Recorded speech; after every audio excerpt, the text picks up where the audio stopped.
Okay. All right. We'll go ahead and get started.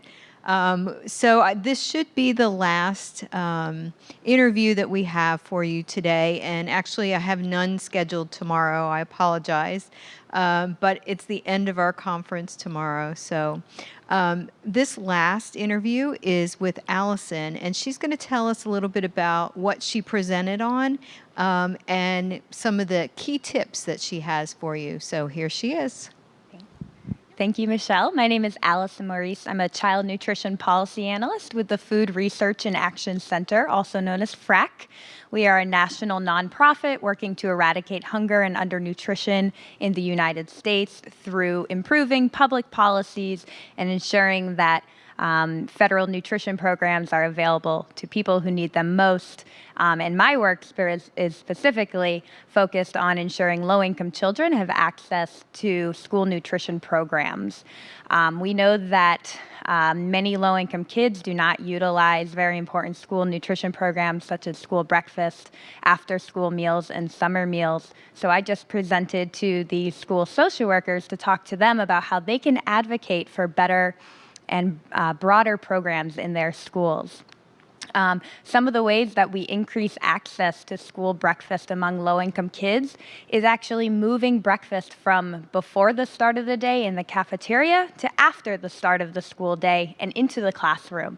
And this does a few different things. Number one, it reduces the stigma attached to participating in school breakfast. Historically, that program has been known as being for the poor kids. And so when you move breakfast out of the cafeteria after the start of the day, make it a part of the school culture, not only do more kids participate and eat, but they do it as a community. And so that stigma is no longer associated. Now, why is it so important for these kids to be accessing this meal? It's because we know that hungry kids cannot learn. We know that hungry kids are more likely to have behavioral outbursts, particularly in that morning time before they're able to go to lunch. We know that kids who are hungry in the morning are more likely to go visit the nurse's office because of hunger pains. And so what we have found that when children utilize these programs, that they have improved math and reading scores, improved absenteeism and tardiness, and just better health and well-being overall. So we advocate for not only breakfast in the classroom, but also serving universal free meals in schools. And if you are a high poverty school, this is easier because you're eligible for more federal reimbursement through programs such as community eligibility, which is a wonderful, wonderful provision that allows high poverty schools to offer breakfast and lunch at no cost to all students.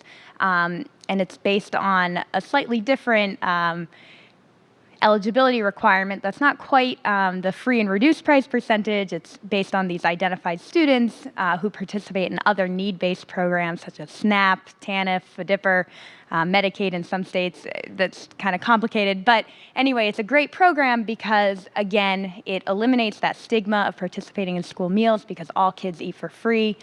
It allows schools to easier implement breakfast after the bell because they no longer have to check each kid off based on fee category, and the kids can just come into the school, grab a breakfast, and move on to their first period class.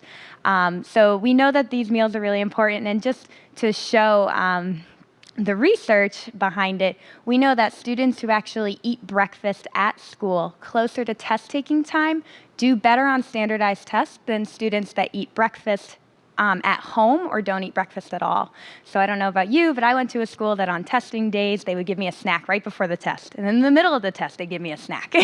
And then they'd reward me after the test with another snack. And so this is a strategy that can be utilized all year round. It doesn't have to be just on test-taking day. Making sure that our children are well-nourished throughout the morning to do better will help them do better in school.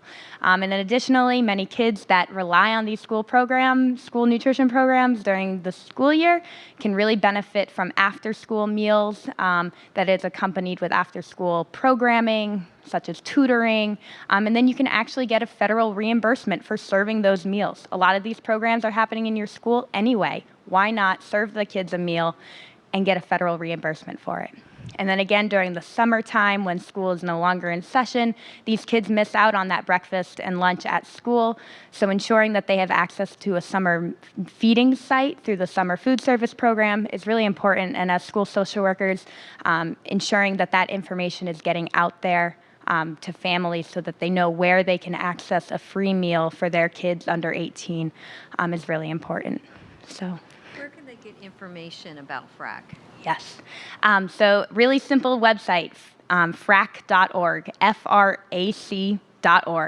And we are a research organization, so we have a whole host of fact sheets, best practices, research briefs, everything that you need to take back to your school district to say the research supports this. And let me show you 3 pages of journal articles to prove it.